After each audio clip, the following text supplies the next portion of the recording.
Dice el problema. El vector velocidad del movimiento de una partícula viene dada por esta función. No tiene la componente en X, o sea, esto es velocidad, tiene aquí una componente, sabe que esa componente de función vale 3t menos 2, tiene la otra componente en Y, cuya función es 6t cuadrado menos 5, y entonces ya sabe que todo lo que acompaña al vector unitario Y o J son las componentes respectivas X, Y, y si tuviera el vector unitario K, Z. Luego le dice que hay una condición inicial, dice t igual a un segundo. ¿Ve?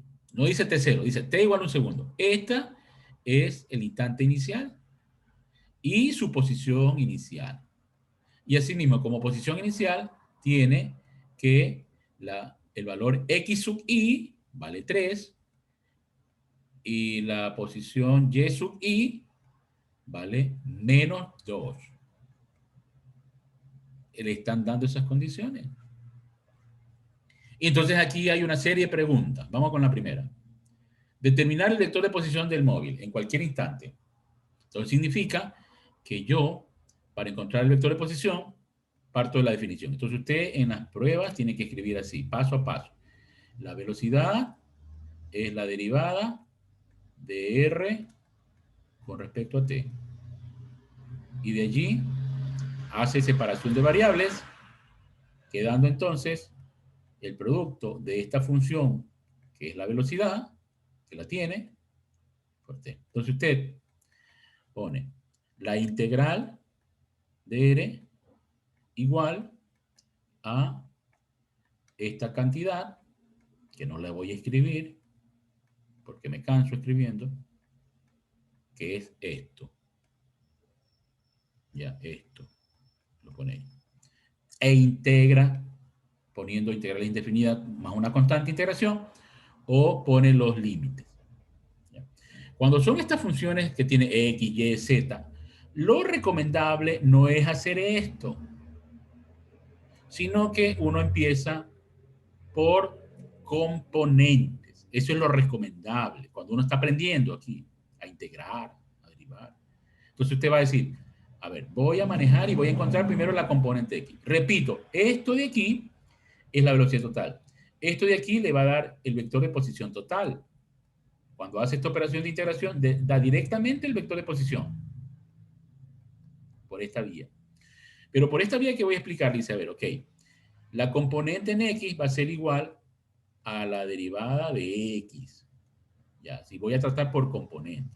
Entonces, el diferencial de X va a ser igual a esta función de X, de la componente en X por dt. ¿Ya?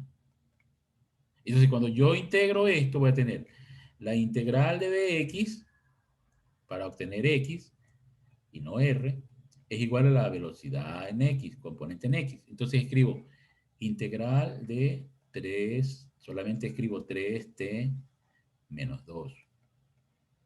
Ya no pongo el i. Aquí sí tengo que poner, aquí tengo que poner tal cual, i, j. Entonces ya sé que esto es de x por dt. Porque aquí lo estoy haciendo por componente. Aquí estoy poniendo todo el vector total de velocidad. Entonces cuando yo integro esto voy a tener x, la componente x, la posición x, ¿ya? En términos del tiempo. Y hago lo mismo luego para y. Entonces sí voy a obtener x, luego y ya sé que entonces r es x más y, que es lo recomendable. Entonces, vamos a hacer eso. Empezamos. Plantea. Sabe que esto es la componente en x, entonces escribe la definición de velocidad en x, separa variables, pone el valor de la función de la velocidad en x y luego va a integrar. ¿Verdad? Va a integrar. Integra de x, integra la función 3t menos 2 por dt. Y aquí, como ve, es por el método de integral definida. Entonces significa, a ver, ¿cuál es el instante inicial? Un segundo. Pues entonces, a un segundo, aquí está copiado los datos del problema. A un segundo, la posición de esa partícula era x3. Entonces pone 3. Y para cualquier instante t, la posición en función del tiempo va a quedar así. Resuelve. La integral de dx es x. Evaluado, entonces pone primero el límite superior, que es x, menos el límite superior, que es 3. Entonces tiene x menos 3 resuelto la parte izquierda. Ahora lo que está a la derecha. 3t, la integral de eso es 3 medios t al cuadrado. Bueno, 3 medios es 1.5. El segundo término, la integral de una constante es menos 2t. Y evaluado entre los límites 1 y t. Ahora sí. ¿Qué va a ser el siguiente paso? A poner aquí primero t, que le queda 1.5t cuadrado menos 2t, y luego evalúa 1. Recuerde, cuando se evalúa el límite inferior, va precedido de menos, ¿no? Entonces vamos a hacer eso. Tenemos allí, como observa, el 3, que pasó al lado derecho, el 1.5t cuadrado menos 2t, que es evaluado el límite superior, y luego vuelve a evaluar esto, pero con 1, ¿no? Con signo menos. Entonces aquí tiene menos 1.5, 1 al cuadrado, menos 2, le queda más, 2 por 1, 2. Y bueno, simplifica el término. Ahora sí, tiene la función x. Ahora le falta encontrar y. Entonces hace lo mismo, parte de la definición de y de t, despeja de y, encuentra el diferencial de y por la velocidad y el diferencial de tiempo. Integra. Y los límites ahora son, para t igual 1, la posición inicial es menos 2. Y evalúa, ¿no? Integra. Viene y menos 2, le queda y más 2. Y en el lado derecho, 6t al cuadrado integrado le queda 6 dividido para 3, que es 2t al cubo, menos 5t. Evaluado entre 1 y t. Y repite nuevamente la evaluación. Primero t y luego 1, precedido de menos, que está aquí. ¿De acuerdo? Entonces, ya teniendo x y y, construye el vector r. Entonces, la primera función, que es x, pon paréntesis, ya sabe que esto es y luego acá la componente y. Y ahí tiene su vector de posición, en términos del tiempo. El resto es, ya si le piden calcule la posición a t igual tantos segundos, es reemplazar nada más. La otra pregunta era obtener el vector de aceleración en función del tiempo. Y eso es fácil porque, dada la velocidad que le daban, derivando la velocidad tiene la aceleración. Entonces, esto era dato del problema. Usted conocía esto. Entonces, para encontrar la aceleración, lo único que tiene que hacer es derivar, ¿no? Siempre el proceso de derivar es más fácil que el de integrar. Entonces, sabe que la constante es 0 y la derivada de 3t es 3. Queda 3i. Y por el otro lado, tiene la constante 5, 0 y la derivada de 6t cuadrado es 12t.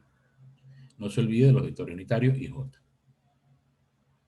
Cuando uno encuentra magnitud de la aceleración, magnitud de r, magnitud de la velocidad, para un instante específico es un número, el vector.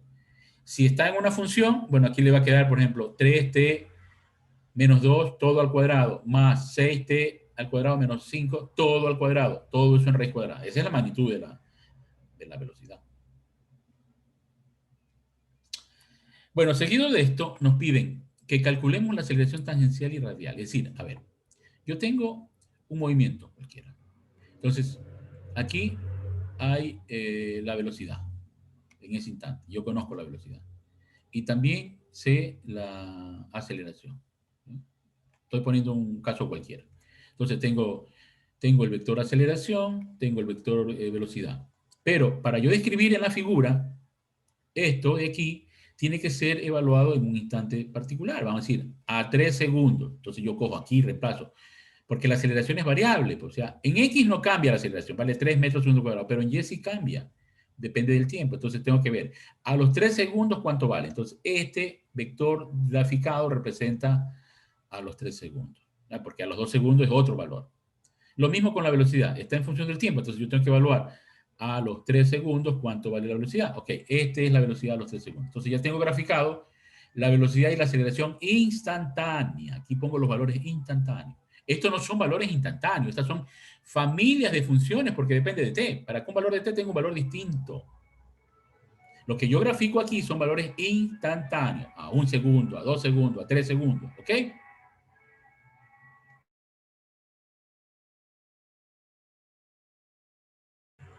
Ok, de ahí yo tengo, déjenme pausar. Bien, entonces para calcular la aceleración tangencial, lo primero que hay que hacer es valorar a los 3 segundos cuánto vale la aceleración y también cuánto vale la velocidad. Y después de conocer la velocidad, que es un vector, sacar la magnitud por Pitágoras para encontrar la rapidez. Una cosa es velocidad, otra cosa es rapidez. Con esta expresión calculamos la velocidad. La velocidad instantánea vale 7i menos 49j. ¿De acuerdo? Luego, tomamos la norma o el módulo de esto y encontramos la rapidez, 49.5.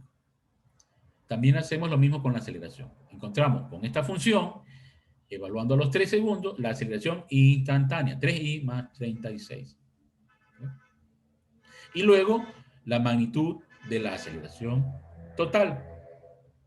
Esos valores nos van a servir entonces para poder calcular la aceleración tangencial por medio de este método. Digo, tengo una trayectoria cualquiera, la partícula se mueve en esta dirección, en este instante, digamos, aquí son 3 segundos. Entonces, este vector tangente representa la velocidad, la magnitud de este vector, o sea, la norma, representa la rapidez. Tenemos esos datos. Me dicen que en ese momento la aceleración de 3 segundos es este valor, entonces yo lo grafico, está representado el vector de aceleración, y las componentes tangenciales y radiales demuestran que voy a tener que la proyección, o sea, la que corresponde a el vector que es colineal la velocidad, es opuesto, o sea, este es un movimiento frenado. Si no hiciera gráfico, sino que simplemente hicieron una resolución analítica, que es la que voy a mostrar a continuación, analítica, digo, ok, el producto punto dividido por la rapidez me da la aceleración tangencial a los 3 segundos. Entonces, cuando yo opero el producto punto entre este vector y este otro, tengo este numerador aquí, que puede ser un escalar positivo, negativo o cero. A priori yo ya sé, pues, si esto me saliese negativo, entonces es un caso de movimiento frenado. Si esto me saliese positivo, claro, porque es que si yo tengo un vector de aceleración así y tengo un vector de velocidad aquí, yo sé que esa proyección me va a salir positiva, pues, porque la aceleración tangencial va a caer así, en este sentido. Pero como ven acá, la proyección va a quedar 180 grados opuesta a la velocidad. Entonces, seguro esto, cuando usted resuelva, le va a salir menos. ¿Ya ven? Aquí va a salir 21 menos 1700, negativo. Entonces, ustedes con estos números se dan cuenta que esto es un movimiento frenado. Además, si lo divido para la rapidez, a los 3 segundos, ya sé que encuentro la magnitud de este vector, de la aceleración tangencial. Como ya conozco la magnitud de este vector, entonces por Pitágoras, al tener yo la tangencial, la total, entonces ya puedo encontrar la radial, ya puedo encontrar este vector radial, ya lo puedo hallar, porque conozco este y conozco este. Por Pitágoras, digo la raíz cuadrada de la hipotenusa menos el cateto. Y resuelvo, ¿no? Ya lo demás es sacar la raíz.